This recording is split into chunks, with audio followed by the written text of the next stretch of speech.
Buenas tardes, nos encontramos con la doctora Ana Gabriela Fernández, quien ha sido profesora invitada en la Universidad de Música y Arte Dramático de Viena, también en la Universidad de Temple en Filadelfia, compartiendo sus experiencias con estudiantes de piano y música contemporánea.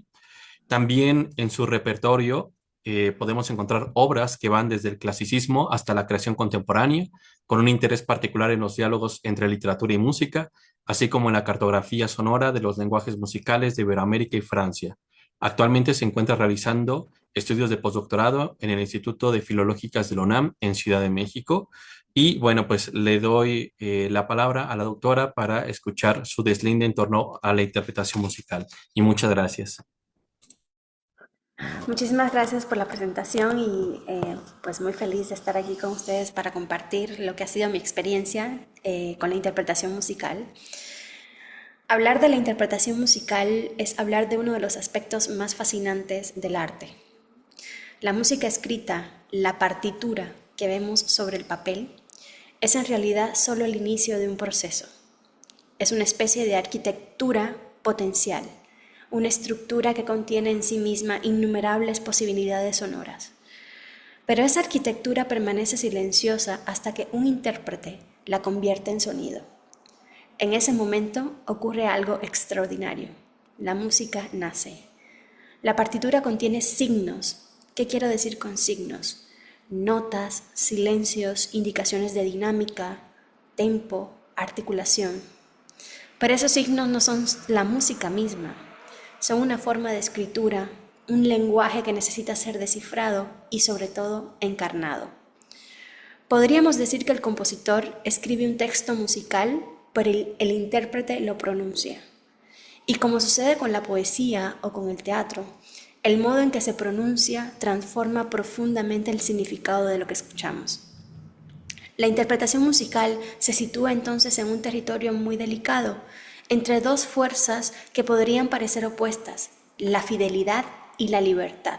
Por un lado, el intérprete tiene una responsabilidad profunda hacia la obra y hacia el compositor. No se trata simplemente de tocar lo que uno quiere o de imponer una personalidad sobre la música. Interpretar significa estudiar, comprender, respetar el lenguaje del compositor, su estilo, su contexto histórico y estético. Pero al mismo tiempo, la interpretación no puede ser una reproducción mecánica. Si lo fuera, la música perdería su dimensión humana. Cada intérprete posee una sensibilidad distinta, una historia personal, una manera particular de escuchar el sonido y de percibir el tiempo. Por eso dos pianistas pueden tocar exactamente las mismas notas de una obra y sin embargo ofrecer experiencias musicales completamente diferentes. Esto no significa necesariamente que una interpretación sea correcta y otra incorrecta. Más bien significa que la música tiene una riqueza que permite múltiples lecturas. La interpretación musical es, en cierto sentido, una forma de diálogo, un diálogo entre el pasado y el presente. Cuando interpretamos una obra de Johann Sebastian Bach o de Wolfgang Amadeus Mozart o de Frédéric Chopin o de Claude Debussy, entramos en contacto con un pensamiento musical que fue concebido en otro tiempo, en otro espacio, en otro contexto cultural, en otro universo sonoro completamente diferente al de nosotros. Pero esa música no pertenece únicamente al pasado. En cada interpretación vuelve a existir en el presente. La obra se reactiva y el intérprete se convierte en un mediador entre ese pensamiento del compositor y la experiencia del oyente. Por eso interpretar música también es una forma de investigación para mí. El intérprete estudia la partitura con atención, analiza la estructura de la obra, sus tensiones armónicas, sus frases, sus proporciones. También estudia el estilo del compositor. ¿Qué significa eso? Su manera de escribir, sus gestos característicos, su lenguaje armónico y rítmico. En algunos casos incluso se recurre a fuentes históricas, cartas, manuscritos, testimonios de otros intérpretes o tradiciones interpretativas que han sido transmitidas a lo largo del tiempo. Pero todo ese conocimiento debe finalmente transformarse en algo vivo. El peligro sería quedarse únicamente en el plano intelectual. La música no es solo una idea, es una experiencia sonora. y esa experiencia ocurre en el tiempo. El intérprete trabaja con un material extremadamente sutil, el sonido, un fenómeno que aparece, se transforma y desaparece en cuestión de segundos. Por eso la interpretación musical tiene algo de efímero. Cada concierto es único. Incluso cuando tocamos la misma obra muchas veces, nunca es exactamente igual. Cambia la acústica de la sala, cambia el instrumento, cambia el estado emocional del intérprete, cambia la energía del público de la escucha. La música vive en ese momento irrepetible. Esto es algo que a veces olvidamos en una época donde las grabaciones nos permiten escuchar la música una y otra vez. Las grabaciones son maravillosas, no digo que no, porque preservan interpretaciones extraordinarias, pero el concierto en vivo tiene una dimensión distinta, la dimensión del presente. Todos los que estamos en la sala compartimos el mismo tiempo. La música se crea y se disuelve delante de nosotros. Quizá por eso el silencio del público es tan importante. No es simplemente ausencia de sonido, es un espacio de escucha. Ese silencio permite que la música respire. La interpretación musical también está profundamente ligada al cuerpo. El sonido que producimos no es solo una abstracción, es el resultado de un gesto físico. En el caso del piano, por ejemplo, cada sonido nace de un contacto entre el dedo y la tecla, entre el martillo y la cuerda. La calidad de ese gesto influye directamente en el carácter del sonido. Por eso los grandes pianistas hablan muchas veces del toque. No se trata solo de presionar una tecla, sino de producir un tipo particular de sonido. Ese sonido puede ser más transparente, más profundo, más cantable, más brillante, más íntimo. La búsqueda del sonido se da a lo largo de los años y es una parte esencial de la interpretación. Cada compositor propone una relación distinta con el instrumento. En Bach, por ejemplo, la claridad de las voces es fundamental. La música se construye como una arquitectura de líneas independientes que dialogan entre sí. El intérprete debe permitir que cada voz tenga su propia vida sin perder el equilibrio del conjunto.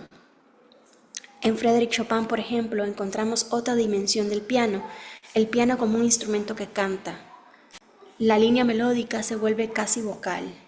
El rubato, que es parte de la gógica, esa flexibilidad del tiempo que caracteriza tanto a su música, exige una gran sensibilidad para no perder la coherencia de la frase.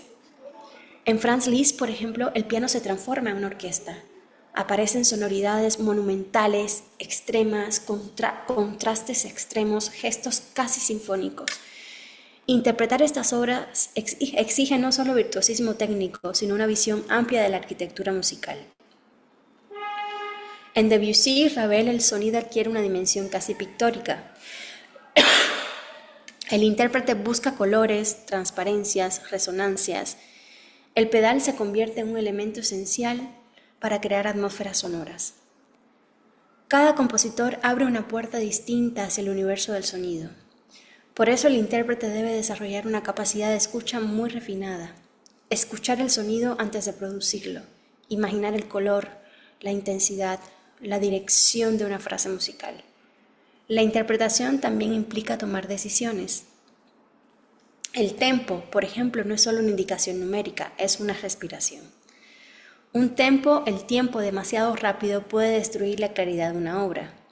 Un tempo demasiado lento puede hacer que la música pierda su impulso. Perdón. Encontrar el tempo justo es encontrar el pulso interno de la obra. Lo mismo ocurre con las dinámicas, con los contrastes, con las articulaciones. Todas estas decisiones forman parte del arte de interpretar. Pero quizás para mí lo más importante es la capacidad de transmitir algo auténtico. La técnica es indispensable. Sin ella el intérprete no tiene libertad, pero la técnica no es el objetivo final, es solo un medio que permite que la música fluya sin obstáculos. Cuando el intérprete domina el instrumento, puede empezar a concentrarse verdaderamente en la expresión musical. En ese momento, la música deja de ser un problema técnico y se convierte en una experiencia artística. Interpretar música también implica una dimensión emocional, por supuesto, pero esa emoción no debe ser superficial ni exagerada.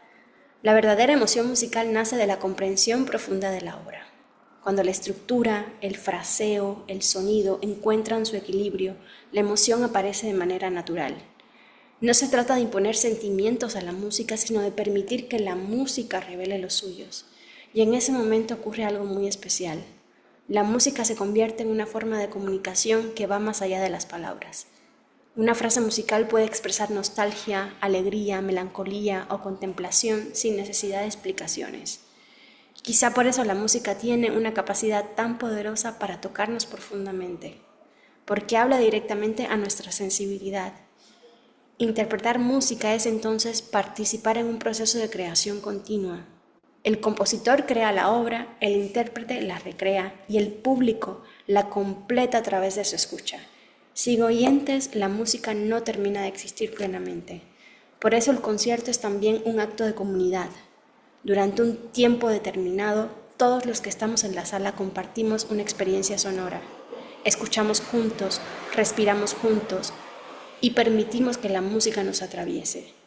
Tal vez ahí reside el misterio más profundo de la interpretación musical, que algo escrito hace décadas o incluso siglos puede volver a vibrar en el presente con una intensidad completamente nueva. La música no pertenece únicamente al pasado. Cada vez que se interpreta, vuelve a nacer y nosotros tenemos el privilegio de participar en ese renacimiento. Ha sido muy interesante esta tensión entre la actualización, el sujeto nociológico y la pretoriedad que tienen los agentes que se circunscriben, ¿no? Al fenómeno o a las configuraciones fenoménicas de la música, ¿no?